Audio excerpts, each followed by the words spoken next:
ईश्वर में प्रेम, रुचि, आकर्षण, प्रीति होने से अनेक लाभ होते हैं। जीवन के अंदर जब संकट, प्रतिकूलताएं, बाधाएं आती है तो जिसका ईश्वर के प्रति प्रेम भाव है वह ईश्वर से जुड़ता है, ईश्वर से सहायता मांगता है, ज्ञान विज्ञान सहन शक्ति मांगता है और वो उस संकट, प्रतिकूलता को सहन करने में समर्थ हो जाता है। और ईश्वर में प्रीति होने से जब व्यक्ति संकटों में ईश्वर के साथ जुड़ता है, ईश्वर से सहायता मिलती है और उस संकट या समस्या का समाधान हो जाता है तो ईश्वर के प्रति विश्वास उत्पन्न होता है। ईश्वर के प्रति विश्वास उत्पन्न होना बहुत बड़ी बात है। और फिर जिसका ईश्वर के ऊपर विश्वास उत्पन्न हो जाता है, फिर आगे जीवन में जैसे भी संकट आते हैं वो उन संकटों के आने पर घबराता नहीं है, विचलित नहीं होता। ईश्वर में प्रीति होने से व्यक्ति अपने गुण, कर्म, स्वभाव ईश्वर जैसे बनाता है और उससे उसकी उन्नति होती है, आत्मा का ज्ञान बढ़ता है। ईश्वर में प्रीति होने से ज्ञान शुद्ध होता है, चाहे संसार के विषय में ज्ञान है, ईश्वर के विषय में ज्ञान है अथवा आत्मा के विषय में ज्ञान है। ज्ञान के शुद्ध होने से विवेक, वैराग्य उत्पन्न होता है, समाधि की प्राप्ति होती है। यूँ कह सकते हैं कि ईश्वर में प्रीति होने से विवेक की प्राप्ति होती है, ईश्वर में प्रीति होने से समाधि की प्राप्ति होती है, ईश्वर में प्रीति होने से व्यक्ति धर्म में दृढ़ होता है, ईश्वर में प्रीति होने से, विज्ञान की प्राप्ति होने से व्यक्ति उत्तम गुण, कर्म, स्वभावों में दृढ़ होता है, ईश्वर में प्रीति होने से व्यक्ति को विशेष सुख, शांति की प्राप्ति होती है, उसके अंदर बुद्धि की सात्विकता होती है। तो ईश्वर में प्रीति कैसे उत्पन्न करें, ईश्वर में प्रीति उत्पन्न करने का क्या उपाय है?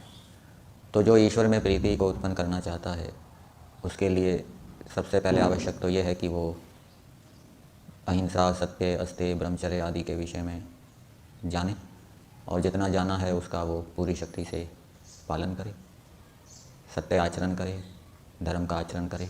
जितनी अच्छी बातें उसने जानी है, नहीं जानी तो सत्संग करके, विद्वानों का अथवा उत्तम शास्त्रों का अध्ययन करके अच्छी बातें जाने और उनको व्यवहार के अंदर लाए। और फिर ये संकल्प लेवे कि जब भी कोई प्रतिकूलता आएगी, रोग आएगा, तो मैं सबसे पहले ईश्वर के साथ जुड़ूंगा।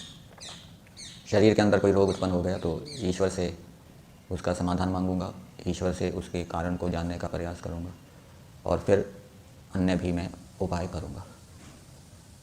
दूसरा इसके साथ में साधन है कि ईश्वर से जो हमें लाभ हो रहा है, ईश्वर से जो हमें उपकार हो रहा है, हमारा उपकार हो रहा है, उसको समझने का प्रयास करें और समझकर फिर उस उपकार के लिए, उस लाभ के लिए ईश्वर को बार बार धन्यवाद देता रहे।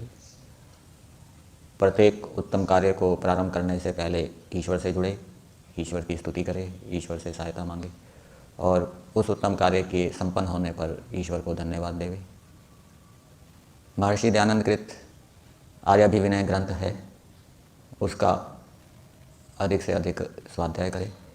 और इसके अतिरिक्त महर्षि दयानंद जी ने जो ईश्वर के विषय में मंत्रों के माध्यम से बताया है, सत्यार प्रकाश में, ऋग्वेद आदि भाष्य भूमिका में, जहाँ पर भी ईश्वर के विषय में चर्चा है, उन प्रसंगों को, उन प्रकरणों को बार बार पढ़ता रहे तो इससे धीरे धीरे कालांतर में ईश्वर के प्रति प्रीति उत्पन्न होती रहेगी।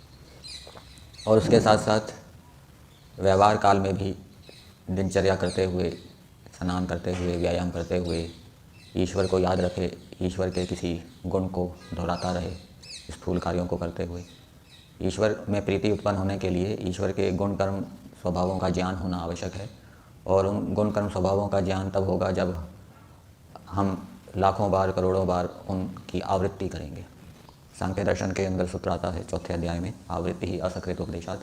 तो जब बार बार, हजारों लाखों बार हम ईश्वर के किसी गुण अथवा कर्म को दोहराएंगे, आवृत्ति करेंगे, तो उसके साथ साथ यदि हमारा आचरण भी शुद्ध होगा तो उस गुण और उस कर्म में हमारी प्रीति हो जाएगी, उस गुण और कर्म का हमें ज्ञान होगा।